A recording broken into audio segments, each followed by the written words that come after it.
विमला आज अपनी सहेली कौशल्या के बेटे की शादी में गई हुई है। उन्होंने खाना खाया और सभी मेहमानों से मिली। तभी उसकी सहेली कौशल्या उसके पास आई और बोली, विमला, खाना खा लिया ना तूने? हाँ हाँ कौशल्या, खाना बड़ा अच्छा बना था। विमला, अब तो तेरा भी बेटा शादी के लायक हो गया है, तुझे भी उसकी शादी कर देनी चाहिए। कौशल्या, तू तो जानती है मुझे ऐसी लड़की चाहिए जिसके लंबे लंबे बाल हो, बड़ी बड़ी आंखें हो, जिसका दिल अच्छा हो, जिसके अंदर संस्कार कूट कूट कर भरे हो। अरे विमला, वो रही किरण। किरण लाखों में एक है और बिल्कुल वैसी है जैसी तुझे चाहिए। तभी कौशल्या को किसी ने आवाज दी और वो वहाँ से चली गई। कौशल्या ने जिस लड़की को विमला को दिखाया था, विमला उसे लगातार देखे जा रही थी। वो लड़की मेहमानों को पानी पिला रही थी। तभी एक बूढ़ी औरत को धक्का लगता है और वो गिर जाती है। किरण दौड़कर उसके पास जाती है और कहती है, माँ जी, आपको चोट तो नहीं लगी? लगता है आपके पैर में मोच आ गई है। चलिए अंदर, मैं आपके पैर में अभी बाम लगा देती हूँ। किरण उस बूढ़ी औरत को अंदर लेकर जाती है। विमला भी किरण के पीछे पीछे जाती है और दरवाजे के पीछे खड़ी होकर देखती है कि किरण उस औरत के पैरों में बाम लगाती है और फिर कहती है, माँ जी, अब आपको ठीक लग रहा है? हाँ बेटा, भगवान तेरा भला करे। तेरे जैसे लोग मिलते ही कहाँ है अब इस धरती पर। विमला को किरण बहुत पसंद आती है। अपने घर आने के बाद विमला अपने घर वालों से बात करती है और किरण के घर रिश्ता लेकर पहुंच जाती है। मुकेश के साथ साथ सभी को वो लड़की बहुत पसंद आती है और रिश्ता पक्का हो जाता है। दोनों के घर में धूमधाम से शादी की तैयारी होने लगती है। जल्दी ही शादी का दिन भी आ जाता है और फिर किरण शादी करके अपने ससुराल आ जाती है। अगले दिन नई दुल्हन को देखने काफी सारे मेहमान घर में आते हैं। तब किरण की सास किरण से कहती है, किरण बहू, ऐसा करो, सभी मेहमानों के लिए हलवा बना लो। जी माँ जी, मैं अभी बना लेती हूँ। अब किरण किचन में जाती है और सभी मेहमानों के लिए हलवा बनाना शुरू करती है। साथ ही किरण अपने बालों को भी ठीक करती है। हलवा बनाकर वो सभी को हलवा लाकर देती है। सभी मेहमान किरण को देखकर बहुत खुश होते हैं और उसकी तारीफ करते हैं। तभी किरण की नंद काजल अपने भाई मुकेश से कहती है, देख रहे हो भैया, सभी लोग भाभी की कितनी तारीफ कर रहे हैं। माँ ने आपके लिए लाखों में एक लड़की ढूंढी है। हाँ काजल, ये बात तो सही है। किरण लाखों में एक है। सभी को हलवा परोसने के बाद किरण अपनी सास को हलवे की कटोरी देती है। जैसे विमला हलवे का पहला चम्मच उठाती है तो देखती है कि हलवे में बाल था। विमला आसपास देखती है, कहीं कोई देख तो नहीं रहा। उसके बाद वो चुपचाप से वो बाल निकाल कर फेंक देती है और किरण से कहती है, किरण बहू, मेरा अभी मीठा खाने का मन नहीं है, इसलिए ये हलवा तू ले जा। सभी फिर लोगों के जाने के बाद विमला अपनी बहू के कमरे में जाती है और कहती है, बहू, हलवा तो तुमने अच्छा ही बनाया होगा, लेकिन उसमें बाल निकल गया था, इसलिए मैंने नहीं खाया। क्या माँ जी, हलवे से बाल निकल गया था? सॉरी माँ जी, गलती से हो गया होगा। कोई बात नहीं किरण, आगे से तुम ध्यान रखना। विमला ऐसा कहकर चली जाती है। विमला के जाने के बाद किरण अपने मन में सोचती है, ये भगवान, पता नहीं कैसे मेरे बाल गिर गए। आज तो सासू माँ ने कुछ नहीं कहा, लेकिन मुझे आगे से ध्यान रखना होगा। शाम को किरण अपनी सास से कहती है, माँ जी बताइए, आज खाने में क्या बनाऊं? बहू, अपनी ही पसंद से खाना बना लो, जो तुम बनाओगी हम सभी खा लेंगे। इसके बाद किरण किचन में जाती है और सारा खाना बना लेती है और टेबल पर लगा देती है। सभी लोग खाना खाने लगते हैं। तभी काजल के खाने में बाल निकल जाता है। काजल गुस्सा होते हुए कहती है, माँ, खाने में बाल है। काजल इस बाल को अपने खाने से निकाल कर सभी को दिखाते हुए कहती है, ये क्या बात हुई माँ? खाने में बाल डालकर खाना कौन बनाता है? मुझे नहीं खाना ऐसा खाना। काजल ऐसा कहकर अपने कमरे में चली जाती है। तभी विमला भी किरण पर गुस्सा करते हुए कहती है, ये क्या बहू, तुम्हें कहा था ना कि इस बार से ध्यान रखना, लेकिन मुझे लगता है कि तुम्हें पता नहीं, तुम खाना बनाते समय किस ध्यान में खोई रहती हो कि तुमसे अपने ही बाल नहीं संभाले जाते। सॉरी माँ जी, गलती से कोई बाल आ गया होगा, मैं आगे से ध्यान रखूंगी। जैसे तैसे विमला का गुस्सा शांत होता है। अगले दिन किरण जैसे ही सोकर उठती है और उसने घड़ी देखी तो काफी देर हो चुकी थी। किरण अपने आप से बोली, हे भगवान, मुझे उठने में इतनी देर कैसे हो गई? जल्दी से किचन में जाती हूँ। इसके बाद किरण जल्दी जल्दी फ्रेश होकर किचन में पहुंचती है तो देखती है कि नाश्ता बन चुका था। किरण कहती है, वो माँ जी, आज अलार्म नहीं बजा, इसलिए उठने में देरी हो गई। कोई बात नहीं बहू, हो जाता है कभी कभी। नाश्ता मैंने बना दिया, तुम ऐसा करो, सभी को नाश्ता लगा दो। जी माँ जी, मैं अभी लगा देती हूँ। किरण सभी को नाश्ता लगाती है और साथ ही वो अपने देवर और अपनी नंद का टिफिन भी पैक करके देती है। सभी लोग नाश्ता कर लेते हैं। दोपहर में किरण अपने कमरे में आराम कर रही थी। तब मुकेश कमरे में आता है और कहता है, किरण, आज मैंने ऑफिस से छुट्टी ले ली है, चलो तुम्हें शॉपिंग करवा कर लाता हूँ। किरण मुकेश की बात सुनकर बहुत खुश हो जाती है और जल्दी जल्दी तैयार होती है और अपने लंबे बालों को संवारती है। फिर दोनों शॉपिंग के लिए निकल जाते हैं। फिर जब शाम को वो लोग घर आते हैं तो देखते हैं कि घर में सभी लोग बहुत गुस्से में हैं। क्या हुआ माँ जी, आप लोग बहुत गुस्से में लग रहे हैं? भाभी, आज हुआ ही कुछ ऐसा है। अरुण, आखिर ऐसा क्या हो गया? भैया, आज मेरे बॉस ने मेरे साथ लंच शेयर किया। पहले तो उन्होंने खाना खाया और खाने की बहुत तारीफ की, फिर खाने से बाल निकल गया और मेरी बहुत इंसल्ट हुई। ये सुनकर किरण डर जाती है और कहती है, सॉरी भैया, वो मैं। ये सुनकर किरण के ससुर कहते हैं, अब जाने भी दो अरुण, गलती से हुआ है, आगे से बहुत ध्यान रखेगी। अगली बार किरण अपने बालों में टोपी लगाकर खाना बनाती है। ऐसे ही 3 दिन बीत जाते हैं और किरण के बनाए हुए खाने में बाल नहीं निकलते। एक दिन किरण सास से कहती है, किरण बहू, घर में सब्जियां खत्म हो गई हैं, तो मैं सोच रही थी कि हम दोनों सास बहू जाकर खरीद लाते हैं। जी माँ जी, चलिए ना।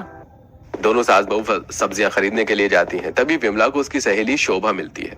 विमला शोभा से बात करती है। तब शोभा विमला की बहू की तारीफ करते हुए कहती है, विमला, मैंने तेरी बहू के लंबे लंबे बालों की तो बहुत तारीफ सुनी थी। सचमुच तेरी बहू के बाल तो बहुत सुंदर है। हाँ शोभा, मैं तो लंबे बालों वाली बहू देख कर ही लाई हूँ। ये सुनकर किरण अपने मन में कहती है, बहू के लंबे बाल तो पसंद है, लेकिन धोखे से वो बाल कभी खाने में गिर जाते हैं तो इन लोगों को वो नहीं चलता। अरे इन्हें तो कोई गंजी बहू मिलनी चाहिए थी, तभी पता चलेगा बालों की इम्पोर्टेंस। समय बीतता है लेकिन किरण के लाज संभालने पर भी कभी न कभी उसके बाल खाने में निकल ही आते थे। इस बात से उसके ससुराल वाले बहुत परेशान थे और बीतते समय के साथ अरुण की शादी उसकी पसंद से कॉलेज में पढ़ रही लड़की रश्मि से तय हो जाती है। धूमधाम से शादी की तैयारियां होती हैं और जल्दी ही रश्मि शादी करके अपने ससुराल आ जाती है। रश्मि के बाल भी बहुत सुंदर और लंबे लंबे थे। सभी लोग रश्मि के बालों की भी बहुत तारीफ करते हैं। काजल कहती है, किरण भाभी, आज तक तो सिर्फ आपके ही बाल लंबे और सुंदर थे, लेकिन अब तो रश्मि भाभी के बाल आपसे भी ज्यादा घने, लंबे और खूबसूरत हैं। काजल की बातों को काटते हुए किरण की सास कहती है, बहू, बातें तो होती रहेंगी, नई बहू के स्वागत में जरा कुछ अच्छा सा खाना तो बना लो। जी माँ जी। किरण किचन में जाती है और खाना बनाते हुए अपने आप से कहती है, जिसको देखो रश्मि के बालों की तारीफ करने में लगा हुआ है। हे भगवान, कहीं आज मेरे बाल फिर से खाने में ना आ जाए, वरना रश्मि के सामने माँ मेरी बेइज्जती करने में कोई कसर नहीं छोड़ेंगी। किरण अपने बालों को बांध लेती है और खाना बनाती है। फिर सभी को खाना सर्व कर देती है। सभी लोग खाना खाते हैं और खाने की तारीफ करते हैं, लेकिन तभी विमला के खाने में बाल आ जाता है। रश्मि के सामने ही विमला किरण पर गुस्सा करने लगती है। कितनी बार समझाया है किरण कि अपने बालों को संभाल कर रखो, लेकिन शायद तुम्हें खाना बनाना ही नहीं है रसोई में। अपनी सास की बातें सुनकर किरण को बहुत बुरा लगता है और वो रोते हुए कहती है, आजी, मेरे बाल टूट कर गिर जाते हैं तो इसमें मेरी क्या गलती है? कितना संभाल के रखती हूँ मैं अपने बालों को, लेकिन तभी कोई न कोई बाल खाने में आ ही जाता है। और ऐसा कहकर किरण रोते हुए अपने कमरे में चली जाती है। तब अरुण कहता है, अरे ऐसा भी क्या हो गया माँ, जो आपने भाभी को इतना बुरा भला कह दिया? अगर इनके बाल झड़ते हैं तो इसमें इनकी क्या गलती है? खैर कोई बात नहीं, अब रश्मि आ गई है ना, तो भाभी ऊपर का काम कर दिया करेंगे और खाना रश्मि बना लिया करेंगे। काजल, ये बात तुम भाभी को बता दो। सभी लोग अरुण की बातों से सहमत होते हैं। फिर रश्मि कहती है, माँ जी, अरुण सही कह रहे हैं। वैसे भी मुझे खाना बनाने का बहुत शौक है, तो मैं खाना बना लूंगी। और घर में इतने सारे काम होते हैं, भाभी बाकी के काम देखा करेंगी। अब काजल किरण के कमरे में जाती है और सारी बातें बताती हुई कहती है, भाभी, अब आपको टेंशन लेने की जरूरत नहीं है। अब आपको खाना ही नहीं बनाना पड़ेगा तो आपके बाल ही नहीं निकलेंगे खाने में।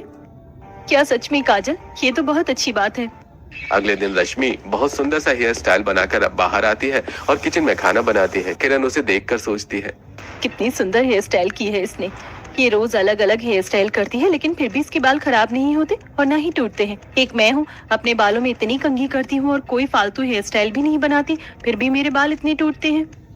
दूसरी तरफ रश्मि किचन में खाना बना रही थी। खाना बनाते बनाते वो अपने आप से कहती है, हे भगवान, भाभी कैसे खाना बनाती होंगी? किचन में इतनी गर्मी है यहाँ पर, और मेरे इन बालों की वजह से तो मुझे और गर्मी लग रही है।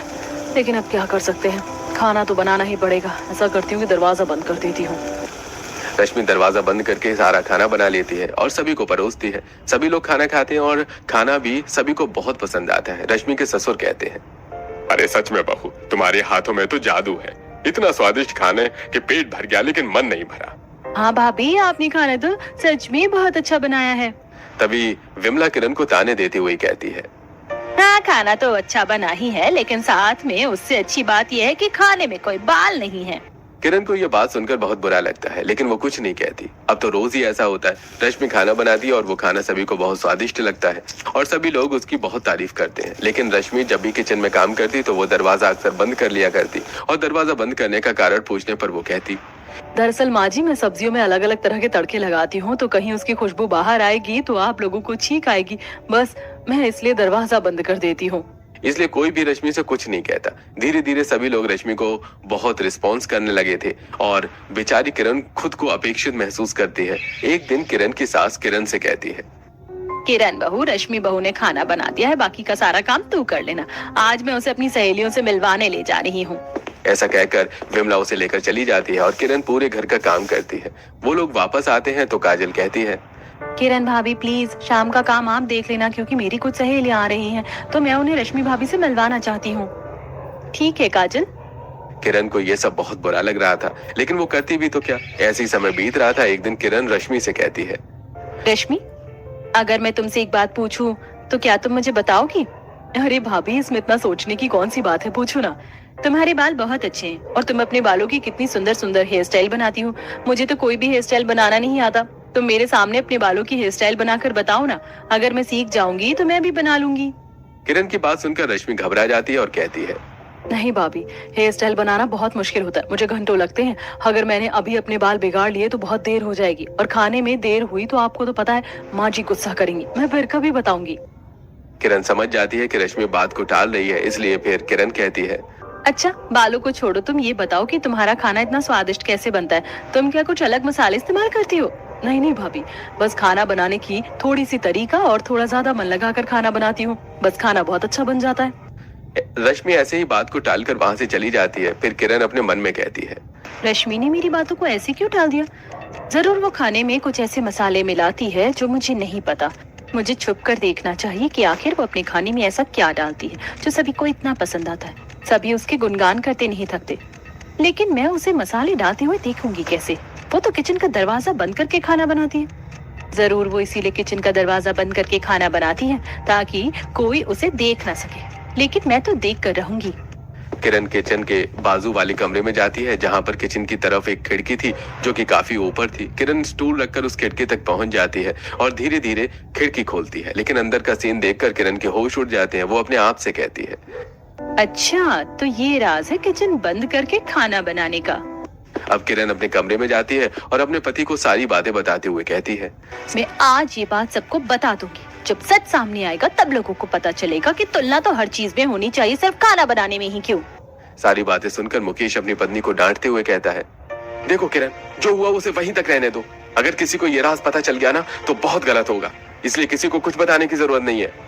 ऐसा कहकर मुकेश वहाँ से चला जाता है। तब किरण अपने आप से कहती है, ठीक है मुकेश, मैं इस बात को किसी को नहीं बताऊंगी, लेकिन ऐसी बातें तो ज्यादा दिन छुपती नहीं है। एक न एक दिन घर में सबको खुद ब खुद पता चल जाएगा। ऐसी समय बीत रहा था। एक दिन की बात है, किरण अपनी सास से कहती है, माँ जी मुझे अपने लिए कुछ चीज लानी है तो मैं आज बाजार जा रही हूँ। भाभी मुझे भी बाजार में काम है, मैं भी आपके साथ चलूंगी। बहू बाजार तो मुझे भी जाना है। वैसे रश्मि जब से शादी करके आई है तब से हमने उसे शॉपिंग नहीं कराई ना। ऐसा करते हैं कि सभी साथ में मिलकर मॉल चलते हैं, इसी बहाने हम सबकी शॉपिंग भी हो जाएगी और रश्मि को भी हम शॉपिंग करा देंगे। ये तो बहुत अच्छा आइडिया है, सब चलते हैं। सभी लोग तैयार हो जाते हैं। फिर रश्मि एक नई हेयर स्टाइल के साथ बाहर आती है। काजल कहती है, अरे वाह भाभी, आपने तो बहुत सुंदर हेयर स्टाइल बनाया है।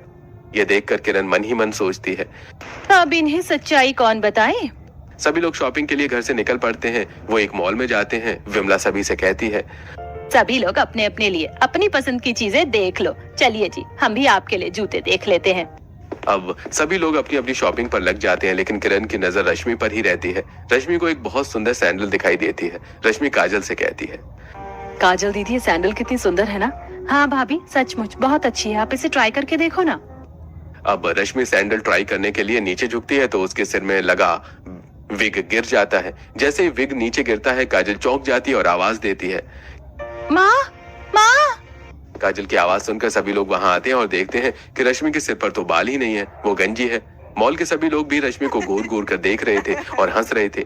ये देखकर रश्मि घबरा जाती है। विमला गुस्से में रश्मि से कहती है, चलो अब सभी घर चलते हैं। सभी लोग कार में बैठकर घर आ जाते हैं। तब विमला कहती है, रश्मि बहू, तुमने मुझे इतना बड़ा धोखा दिया है। तुमने और तुम्हारे घर वालों ने ये बताया ही नहीं कि तुम गंजी हो और विग लगा लगा कर आज तक हमें बेवकूफ बनाती रही। अरे तुमसे तो अच्छी मेरी किरण बहू है, कम से कम उसके बाल असली तो है। इतना बड़ा धोखा देने के बाद तुम मेरे घर में नहीं रह सकती। ये सारी बातें सुनकर उसके ससुर कहते हैं, विमला ऐसी भी क्या बात है, गलती इंसान से ही तो होती है, जाने दो। ये गलती नहीं, जानबूझकर की गई गलती है जिसकी कोई माफी नहीं है। ये सारी बातें सुनकर अरुण कहता है, नहीं माँ, रश्मि ने हमें कोई धोखा नहीं दिया है। मैं रश्मि के बारे में सब कुछ पहले से ही जानता था, जब रश्मि को मैंने शादी के लिए प्रपोज किया था। नहीं अरुण, मैं तुमसे शादी नहीं कर सकती। तुमसे तो क्या, मैं किसी से शादी नहीं कर सकती। लेकिन क्यों? ऐसी क्या कमी है मुझ में? अरुण, कमी तुम में नहीं, मुझ में है। ऐसा कहकर रश्मि अपने सिर से अपना विग हटा देती है और रोते हुए कहती है, ये देखो अरुण, मेरे सर पर बाल नहीं, मैं गंजी हूँ। लेकिन ये कैसे हुआ?